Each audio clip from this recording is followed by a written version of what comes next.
Salut tout le monde, très urgent. Aujourd'hui, samedi 14 décembre 2024.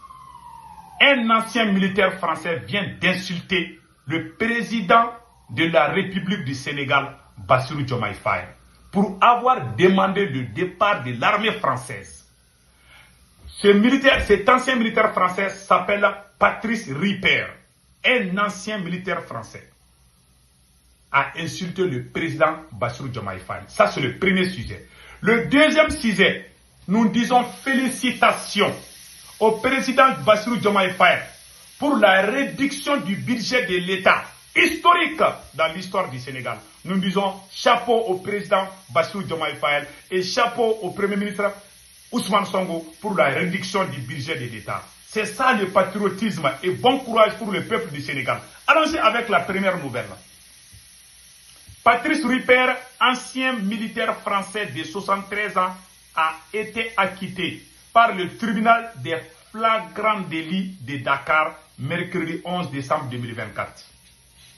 Accusé d'avoir insulté le président sénégalais Bassirou Diomaye Faye, il a bénéficié d'un non-lieu à raison du doute entourant les faits.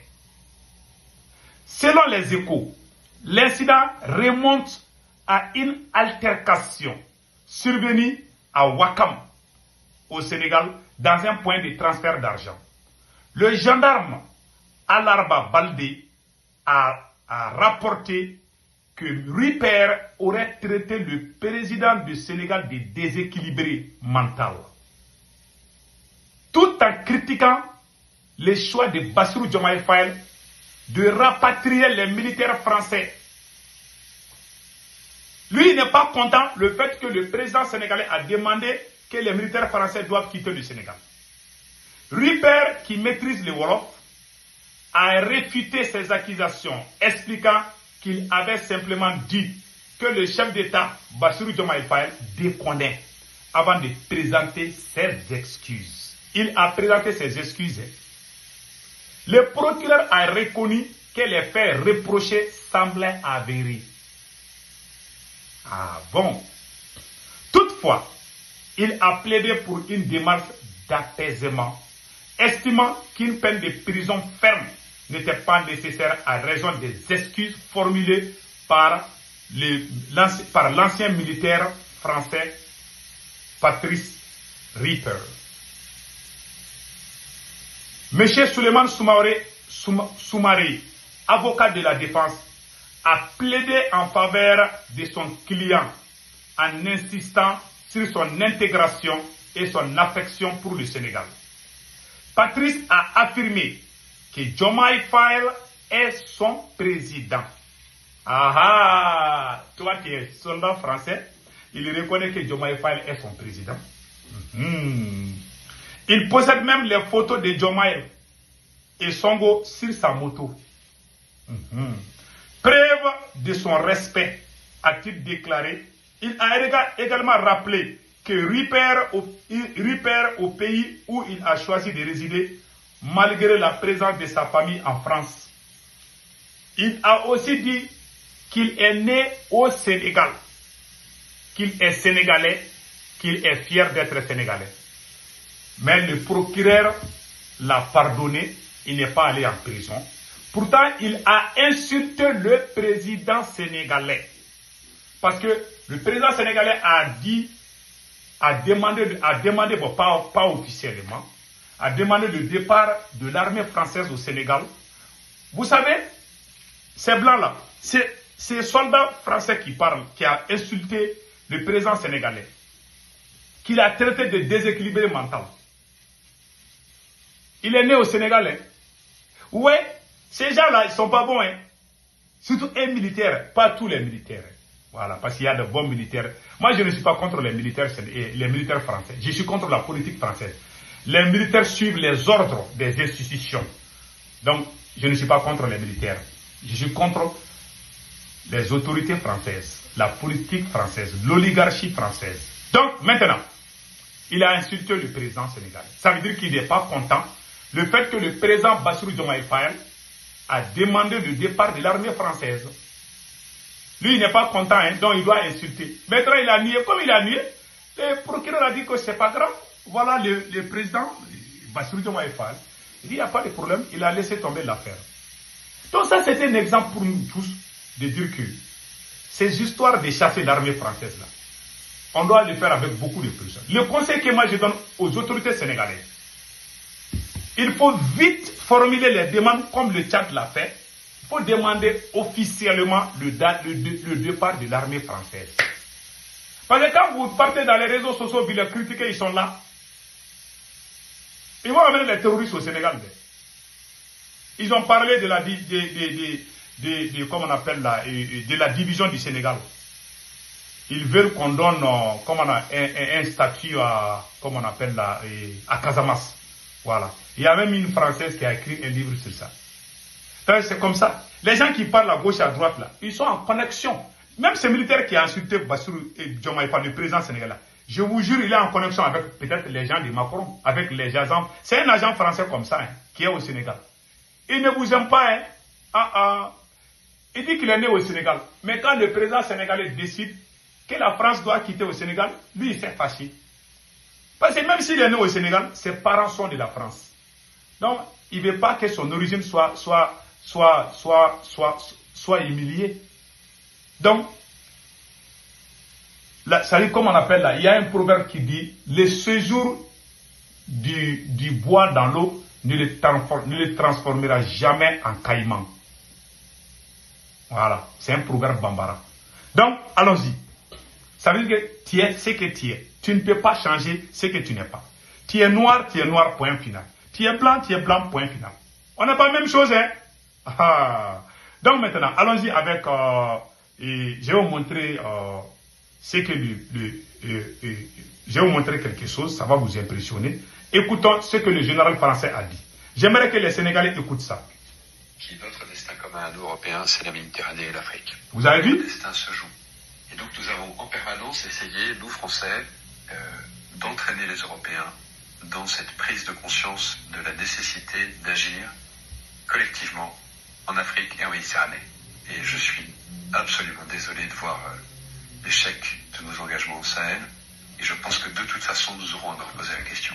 Parce que nous ne pouvons pas imaginer avoir à nos portes un continent entier qui est en train de s'enfoncer dans la destruction des appareils de gouvernement et des États, s'enfonce dans une forme de chaos, de guerre civile dans beaucoup de pays et de plus en plus de pays, dans des difficultés qui sont liées aux évolutions climatiques, qui sont encore plus dramatiques sur des populations vulnérables comme les populations africaines.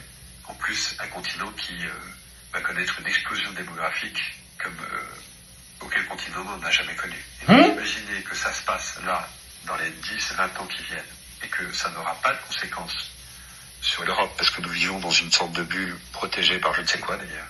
C'est tout simplement inconscient. Et donc je pense que cet intérêt commun-là devrait un jour faire que l'Europe se décidera à agir comme une entité politique et qui ira défendre elle-même ses intérêts, y compris par le moyen de l'engagement de ses armées.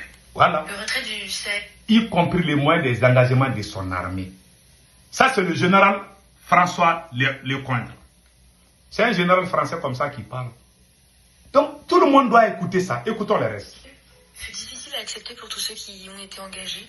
Je suis le premier à avoir beaucoup de mal à avaler ça. C'est un échec français et européen et africain qui procède principalement de ce que nous n'avons pas compris, que l'action devait être une action globale. La restauration de l'État, le retour des administrations, le retour du développement. Et si on n'arrive pas à faire tout ça simultanément et de façon coordonnée, on va à l'échec. C'est ça qui s'est passé. Ce que j'ai du mal à avaler, c'est quand on me dit que c'est l'échec d'une opération militaire. La réalité, c'est que c'est pas l'échec d'une opération militaire. L'opération militaire était une dimension. Je suis persuadé que dans quelques années, je ne sais pas si c'est 10 ans ou moins ou plus, nous aurons l'obligation de retourner aider ces pays africains. Ça n'est pas la Chine, la Russie et Wagner qui vont apporter des solutions durables aux très grandes difficultés que connaissent ces pays africains et leur population. Il a juré qu'ils vont retourner en Afrique. Ah, vous avez tous entendu. Ça, c'est une vidéo qui existe il y a à peu près un an comme ça. Hein. Je vous montre pour vous rappeler. Ces gens-là n'ont pas encore fini avec nous. Hein. Donc, ce que moi je conseille, le président sénégalais, il faut faire une demande officielle pour demander le départ de l'armée française au Sénégal. Vous êtes un président vraiment, vous avez bien débuté, et même si je ne suis pas d'accord avec certaines politiques de Bassirou Diomaye Faye, je suis de cœur avec lui, hein, et j'ai beaucoup de respect envers ces deux jeunes hommes-là, Sonko et Bassirou Diomaye Faye. Et ce qui m'a beaucoup plu, allons-y au budget de l'État sénégalais. Voilà. Je suis très très fier et très content d'entendre ce qui vient de se passer au Sénégal. Réduction du budget de l'État. Répartition. Baisse historique du budget des institutions de la République. Réduction significative du train de vie de l'État sénégalais.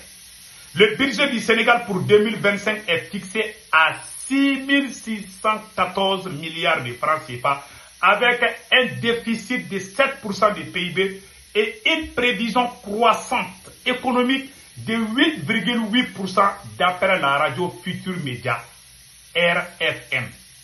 Répartition des budgets des institutions. Présidence, 49 milliards contre 80 milliards en 2024. C'est-à-dire, le président Macky Sall prenait 80 milliards comme budget de l'État. Le président Bassirou Diomaye Faye a enlevé 31 milliards. Lui, il prend 49 milliards au lieu de 80 milliards. Chapeau, mes respects au président Bassirou Diomaye Faye. Vraiment, merci beaucoup. C'est ça. Maintenant, Assemblée nationale, 19 milliards contre 20 milliards. Ils ont enlevé 1 milliard pour l'Assemblée nationale. Primature. Ça, c'est Sonko. Primature, Ousmane Sonko a diminué la primature de 25 milliards à 11 milliards. Ça veut dire 14 milliards. Donc, vous avez dit, ils ont tout diminué. C'est ça. C'est ça le patriotisme. Ça, c'est un bel exemple. Le capitaine Ibrahim Traoré l'a fait au Burkina Faso. Il prend son salaire de capitaine. Ça, c'est un exemple. Voilà, c'est comme ça qu'on avance. Point saillant du budget, recette fiscale prévue. 4 359 milliards, soit une hausse de 180 milliards pour les recettes fiscales. Rapport à 2024. Vous avez dit 180 milliards de hausse. Les recettes. Donc, tu vois comment les choses bougent maintenant. En baisse passant de 428 milliards à 415 milliards. Combien de milliards? 428 à 9 milliards.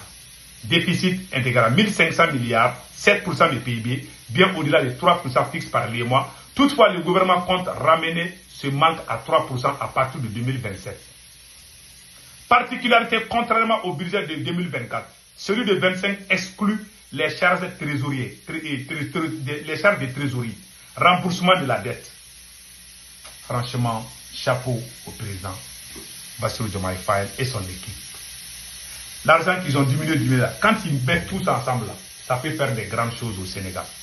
Vraiment, nous sommes très contents de ce que vous venez de faire. Et je peux dire que la démocratie sénégalaise est l'une des meilleures démocraties du monde. C'est au Sénégal que tu vois les opposants devenir présidents à travers les élections. Il est très rare de voir ça. Je n'ai jamais vu ça au Mali. Un opposant devenir président sans incident, sans rien. C'est au Sénégal qu'on voit. On a vu ça avec Abdoulaye Wade, on a vu ça avec Macky Sall, on a vu ça avec Bassirou Diomaye Faye. Cela veut dire que la démocratie sénégalaise vraiment est au top niveau.